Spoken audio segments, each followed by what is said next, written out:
네, 이제 부활절기와 관련된 설교를 끝내고 다시 열왕기서 말씀으로 돌아갑니다. 오늘 좀 변장 얘기를 좀 하려고 합니다. 가장 변장의 대표적인 게 뭘까요? 화장입니다. 요즘은 중고등학생은 말할 것도 없고 초등학생들도 화장을 해요. 또 남자들도 예전보다는 훨씬 더 많이 화장품을 사용합니다. 그러나 아직도 화장 그러면 여성들의 전유물처럼 여겨지죠. 오래된 이야기이긴 한데 여성들의 연령에 따른 화장의 명칭이 있답니다.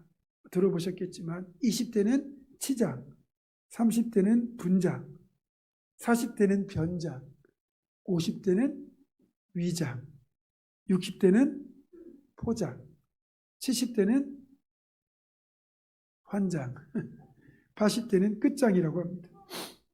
또 생얼이라는 말이 있잖아요. 화장하지 않은 맨 얼굴이라는 말인데 이제 민낯이라는 말도 쓰기도 합니다. 이 생얼과 그리고 화장한 모습이 너무 달라서 남자들 사이에서는 화장빨에 속지 말자라는 옛 이야기도 있었습니다. 어떤 여자분이 핸드폰 잠금을 안면인식으로 설정을 했습니다. 퇴근해가지고 집에 들어가서 씻고 행복하게 침대에 누워가지고 핸드폰 하려고 이제 잠금 해제를 하는데 안면인식이 안 되는 겁니다.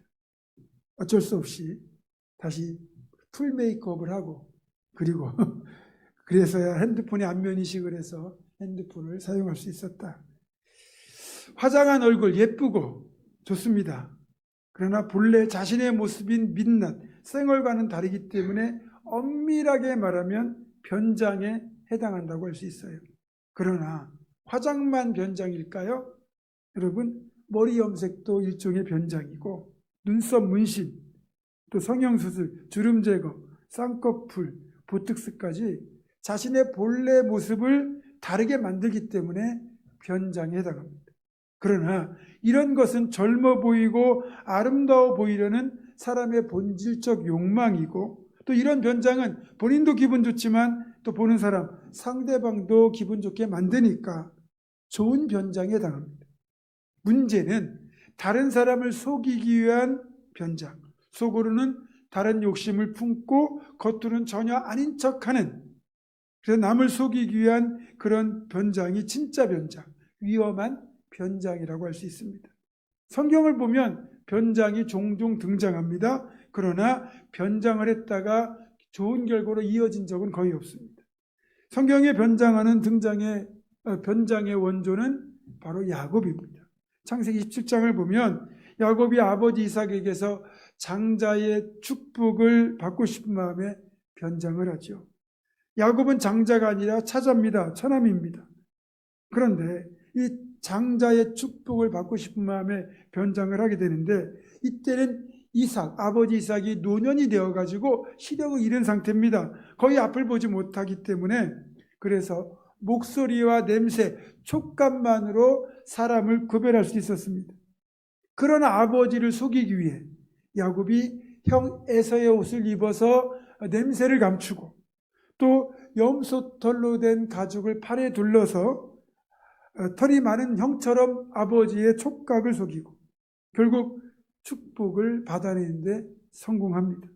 그러나 뒤이어 에서가 들어오면서 야곱이 아버지를 속였던 것, 형을 속였던 것이 들통나서 결국 야곱은 자기 집에서 800km나 떨어진 외갓집 하란으로 도망을 가야만 했고 그곳에서 20년을 지내야만 했습니다. 두 번째 변장은 사울 왕입니다. 사무엘상 28장을 보면 사울이 이제 블레셋과의 대대적인 전쟁을 앞두고 마음이 불안해집니다. 그러나 이때는 사무엘이 이미 죽어서 어디도 조언을 구할 수 있는 하나님의 사람이 없는 거예요. 다급한 마음에 왕복을 벗고 평민들이 입는 일반 복장으로 갈아입은 다음 그렇게 변장을 한 다음에 엔돌이라고 하는 곳에 있는 신접한 여인, 소위 영은매를 찾아갑니다. 그런데 이 신접한 여인, 이 영은매는 이 사람이 평민의 옷을 입은 사울왕이라는 것을 단박에 알아챕니다. 그 속에 있는 귀신이 사울 왕을 알아본 거거든요. 그리고 그 자리에서 이 영매는 사울이 전쟁에서 죽을 것이라고 그렇게 말을 합니다. 실제로 사울은 전쟁에서 죽잖아요.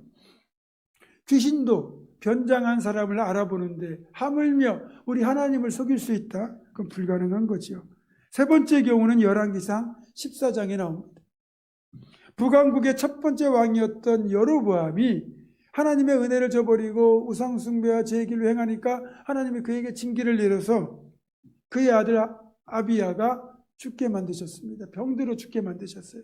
그러니까 아이가 죽게 생겼으니까 이 여로보암이 마음이 급해져 가지고 자기가 북왕국 이스라엘의 왕이 될 것이라고 예언을 했던 이 아이야라는 선지자를 찾아가게 만드는데 자기가 직접 가지 않고 자기 아내, 그러니까 왕비죠. 자기 아내를 역시 일반인의 옷으로 갈아입혀 변장시킨 뒤에 가서 혹시 이 아이가 어떻게 될지 물어보라고 한 거예요.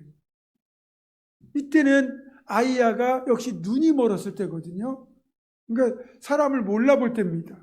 그런데 여로보암은 그런 상황임에도 불구하고 옷까지 갈아입어서 완벽하게 변장을 한 뒤에 아이야 선지자를 찾아갑니다. 그러나 여로보암의 아내가 다가설 때 이미 아이야 선지자는 성령의 감동을 받아서 이 사람이 여로보암의 아내인 걸 알아냅니다. 그리고 여로보암의 죄악 때문에 아이가 결국 죽을 것이라고 예언하죠. 아이는 결국 죽습니다. 여러분, 악한 목적의 변장은 하나님이 기뻐하지 않는 행동입니다. 솔직히 떳떳한 사람, 정직한 사람은 변장을 하지 않습니다. 꼭 죄를 짓거나 심각한 문제가 있는 사람들이 변장하죠. 오늘 본문을 보면 아합도 그런 변장을 하게 됩니다. 저번에 살펴본 것처럼 이제 아람과의 대대적인 전쟁을 앞두고 그와 동맹을 맺은 여호사밧 왕이 하나님의 선지자들에게 물어보자라는 이제 말을 하고, 그래서 선지자 400명, 시드기야를 포함한 가짜 선지자 400명을 불러 모아서 그들에게 물었더니 그들은 올라가면 무조건 승리한다고 얘기를 합니다. 그것도 마음에 들지 않았던 여호사밧이 더 물을 만한 여호와의 선지자가 없느냐 그랬더니 미가야라고 하는 선지자 한 명 있긴 한데 내게 불길한 예언만 해가지고 나는 그 사람 별로 안 좋아한다. 그렇게 말을 했지만 여호사밧이 그게 무슨 소리냐, 그 사람 말도 들어야 된다 해서 미가야 선지자가 이 자리에 와서 결국 예언을 하게 되는데 하나님이 아합을 전쟁터에서 죽게 만드실 거라고 얘기를 하죠.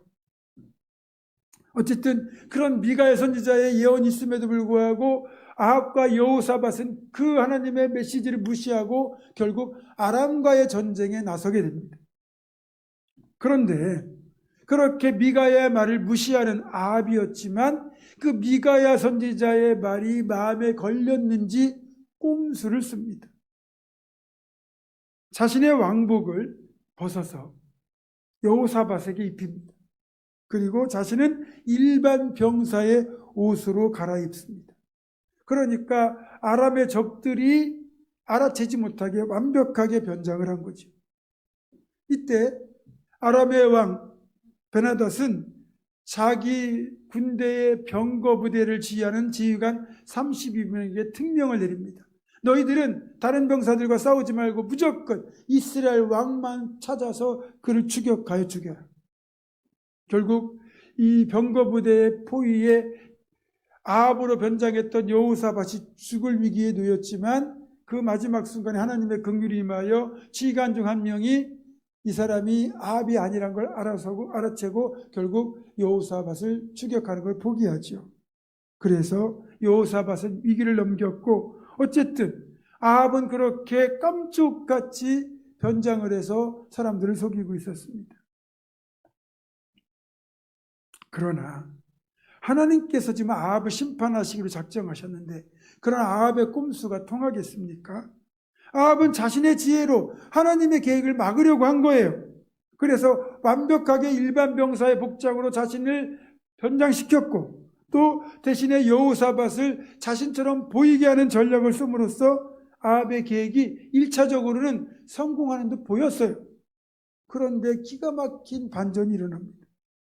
아람의 군사가 그냥 적지를 향하여 누굴 노리고 쏜 게 아니라 그냥 적지를 향하여 무심코 화살을 쐈는데 그 화살이 날라와서 아합의 갑옷 솔기에 박힌 겁니다.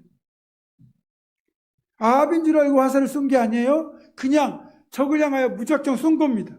그런데 그 화살이 아합에게 꽂힌 겁니다. 여러분, 아합이 꼼수를 대충 썼겠습니까?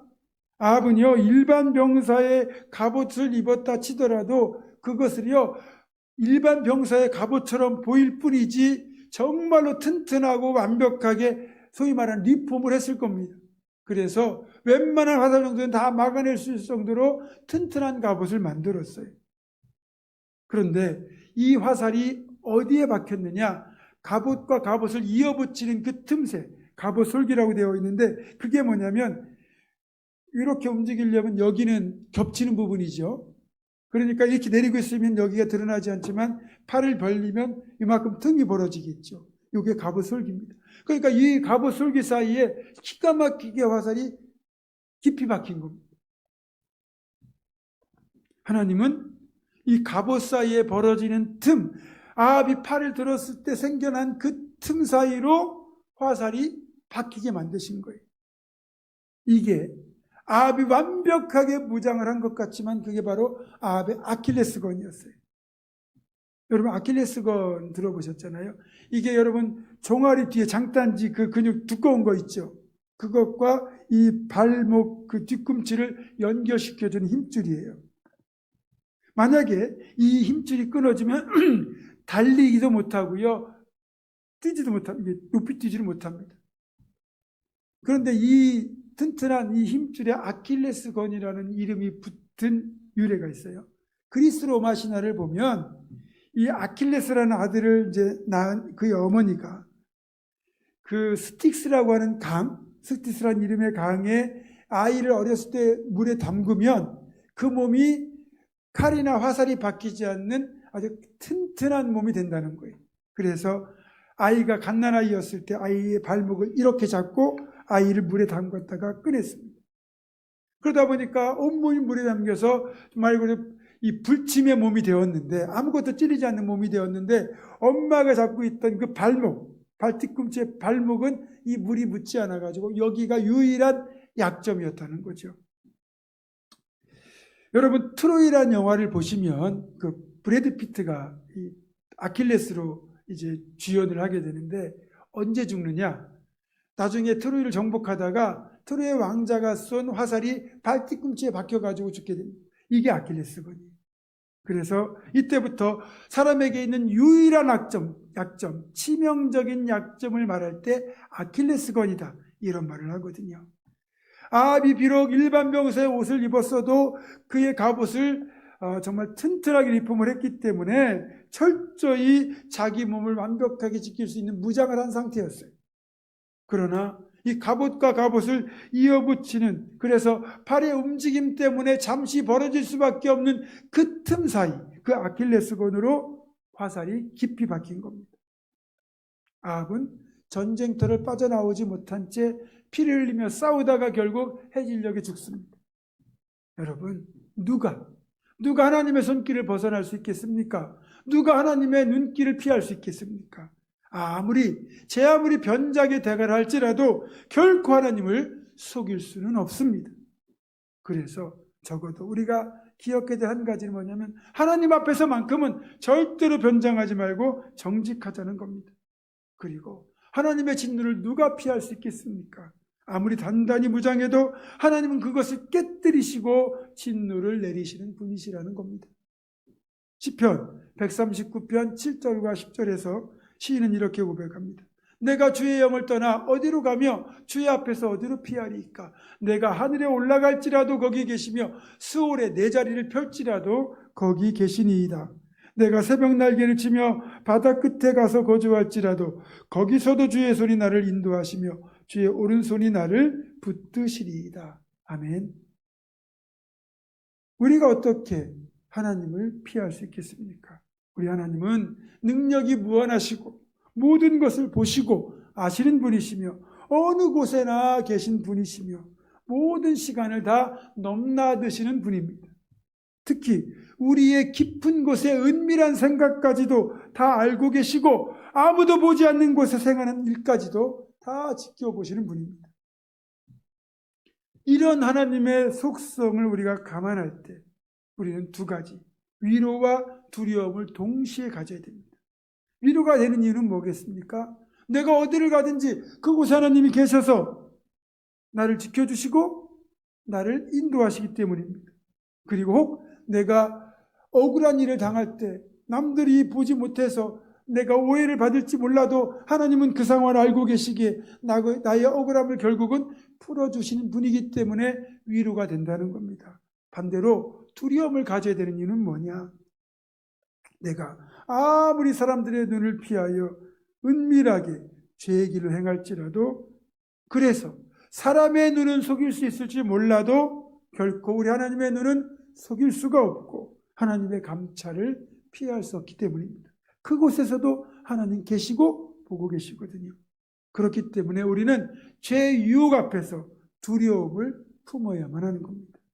따라서 이런 사실을 염두에 두고 적어도 우리가 기도할 때만큼은, 예배할 때만큼은 정말로 하나님 앞에 진실하고 정직해야 됩니다.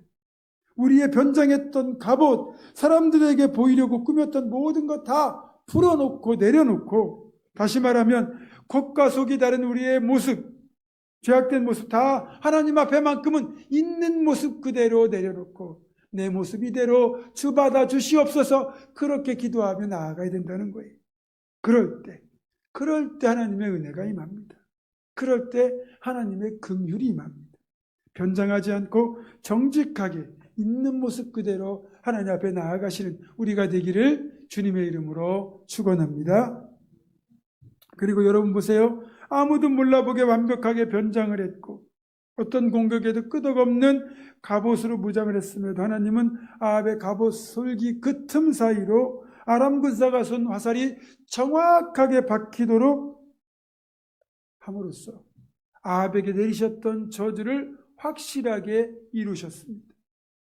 아합은 이렇게 화살을 맞았지만 전투가 워낙 치열한 탓에 전쟁터를 빠져나가지 못했고 결국 병거 위에서 피를 흘리면서 적을 막아야만 했고 결국 너무 많은 피를 쏟아서 과다출혈로 죽고 말았습니다.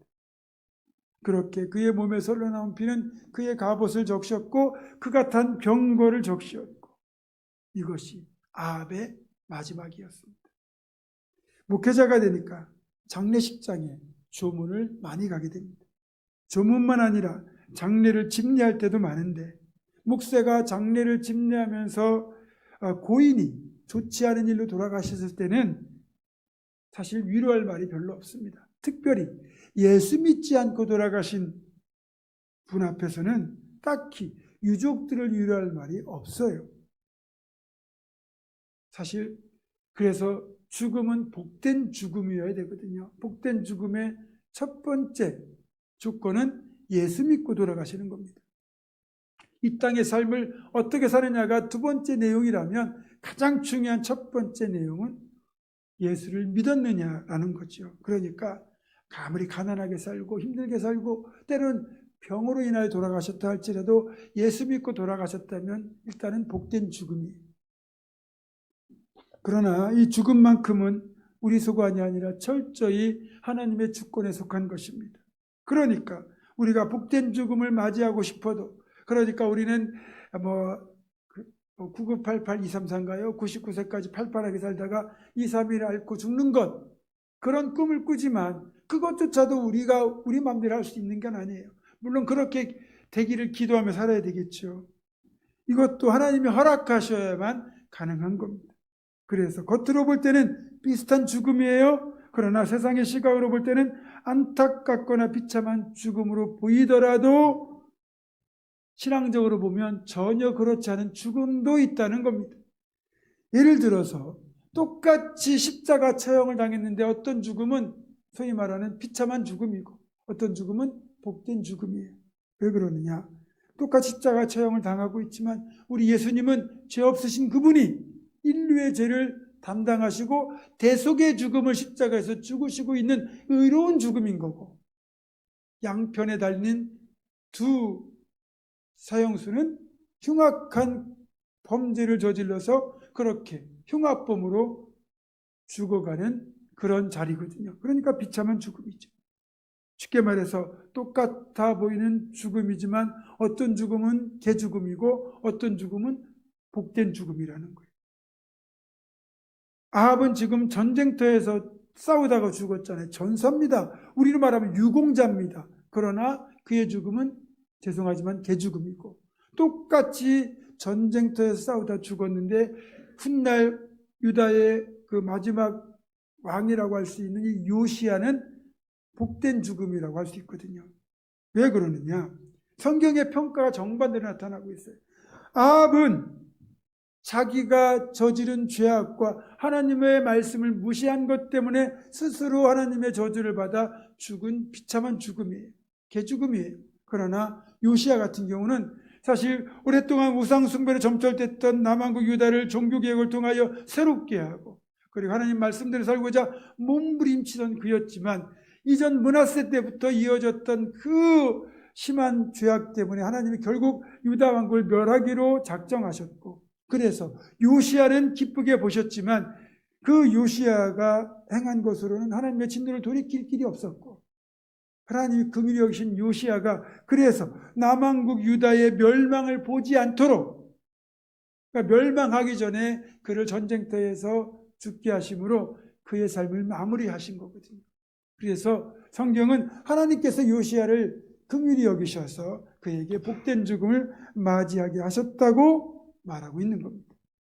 똑같은 죽음이지만 아합의 죽음은 그래서 비참한 죽음이고 요시야의 죽음은 복된 죽음이죠. 여러분, 아합에게 어떤 죽음이 예고되어 있었습니까? 열왕기상 21장 24절입니다. 아합에게 속한 자로서 성읍에서 죽은 자는 개들이 먹고 들에서 죽은 자는 공중의 새가 먹으리라고 하셨느니라. 성경은 계속해서 아합이 저주받은 죽음을 맞이했다고 기록하고 있어요. 보세요. 아합이 전쟁터에서도 비참하게 죽었지만 죽은 뒤에는 더 비참했습니다. 아합의 시체를 장사 지낸 뒤 병사들이 그가 탔던 병거를 사마리아 못에서 씻거든요. 근데 아합이 워낙 많은 피를 흘렸기 때문에 이 병거에도 피가 흥건히 고여 있었습니다. 당연히 피냄새를 맡은 떠돌이 개들이 몰려들어서 아합의 병거에 묻어있는 이 피를 핥았을 겁니다. 성경에서 부정하다고 여겨지는 대표적인 짐승 두 가지가 바로 돼지와 개예요. 성경에서 정결한 짐승이 되려면 두 가지 조건을 충족해야 되거든요. 하나는 굽이 갈라져야 되고 또 하나는 대새김질을 해야 돼요. 이 두 가지를 다 충족해야만 먹을 수 있는 정결한 짐승이 되고 제사용 짐승이 되거든요. 소나 양이나 염소가 바로 이런 기준에 해당하기 때문에 이것들은 제사용 제물을 쓸 수 있고 또 먹을 수 있는 식용 가축이었습니다.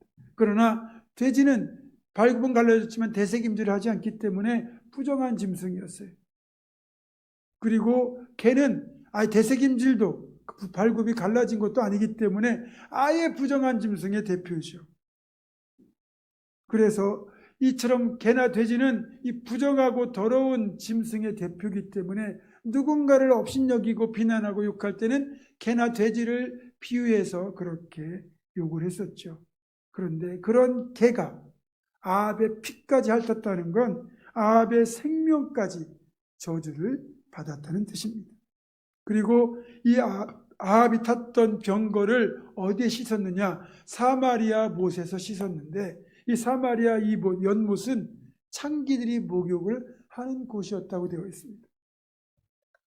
성경에 나오는 많은 부류 중에 가장 더럽고 추한 부류가 바로 창기입니다. 이스라엘에는 원래 창기가 없습니다. 하나님이 창기를 엄히 금하셨기 때문에 있을 수가 없어요.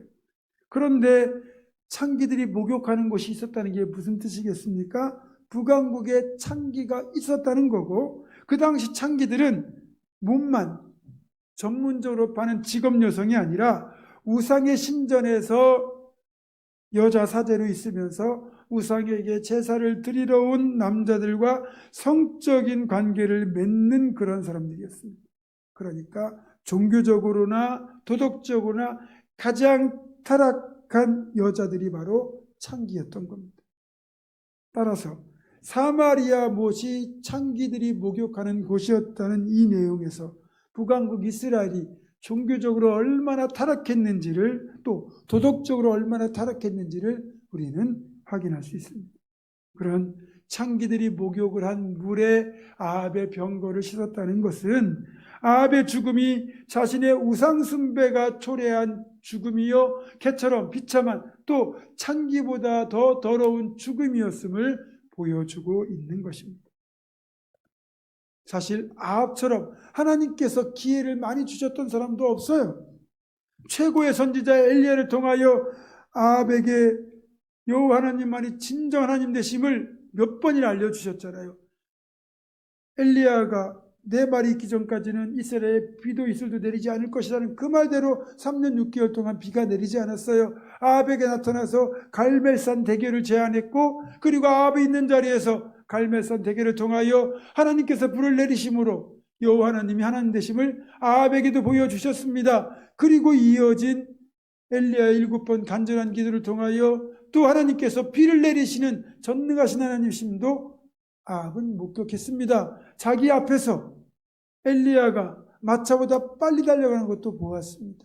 그 놀라운 것들을 그 누구보다 많이 체험을 했습니다. 게다가 나봇의 포도원 사건 때도 아합이 그 일 때문에 하나님의 두려운 선포를 받으니까 풀이 죽어 다녔어요. 그랬더니 하나님 그걸 또 긍휼히 보시고 용서해 주세요. 그리고 아람과의 전쟁을 앞두고 하나님의 선지자를 보내요. 그 강대국 과의 전쟁에서 이길 수 있도록 몇 번씩이나 조언을 해주셨습니다. 그리고 마지막으로는 이 아람과의 전쟁을 앞두고 미가야 선지자를 보내가지고 너 전쟁에 나가면 죽는다라고 분명히 알려주셨습니다. 그런데 그렇게 주어진 많은 기회, 경고까지 무시하고 전쟁터에 나간 결과가 어떻게 되었습니까? 가장 비참한 죽음을 맞이했습니다. 열왕기서를 보면 신앙을 지키고 정직하게 살았던 왕들은 다윗의 묘실에 장사가 돼요. 남한국 유다 얘기입니다. 그러나 하나님을 버리고 죄악을 행한 왕들은 다윗 왕의 묘실에 묻히지 못하고 그냥 예루살렘 성 내에만 묻힙니다. 그러니까 어디에 묻히느냐를 보면 이 사람이 어떤 삶을 살았느냐를 평가하는 내용을 알 수 있습니다. 그래서 살아있을 때야 그의 권력이 무서우니까 그에 대한 평가를 내릴 수 없을지 몰라도 죽은 뒤에 그 사람의 삶에 대한 진정한 평가가 내려진다는 거죠. 결국 이 아합의 죽음과 그의 장사 지낸 내용을 보게 되면 아합에 대한 최종적인 평가는 뭡니까? 개나 창기만도 못한 인생이었다는 평가가 나오는 겁니다. 성경은 하나님의 왕국을 우상의 수굴로 만들고, 그리고 백성들을 그 죄악에 끌어들이고, 하나님을 속이고 사람을 속이고 그래 변장해서 전쟁터까지 나갔지만 하나님은 결국 아합을 심판하셔서 그로 가장 비참한 종말을 맞이하도록 하셨습니다. 말씀을 맺습니다. 우리는 하나님 앞에 정직합니까? 또 우리는 어떤 죽음을 맞이하게 될까요? 여러분이 죽고 나면 사람들은 여러분을 어떻게 평가할까요? 앞으로 남은 인생을 어떻게 사느냐에 따라서 우리에 대한 평가가 달라질 겁니다.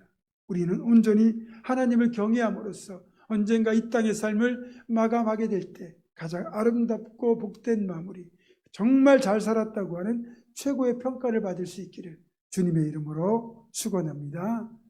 기도하겠습니다.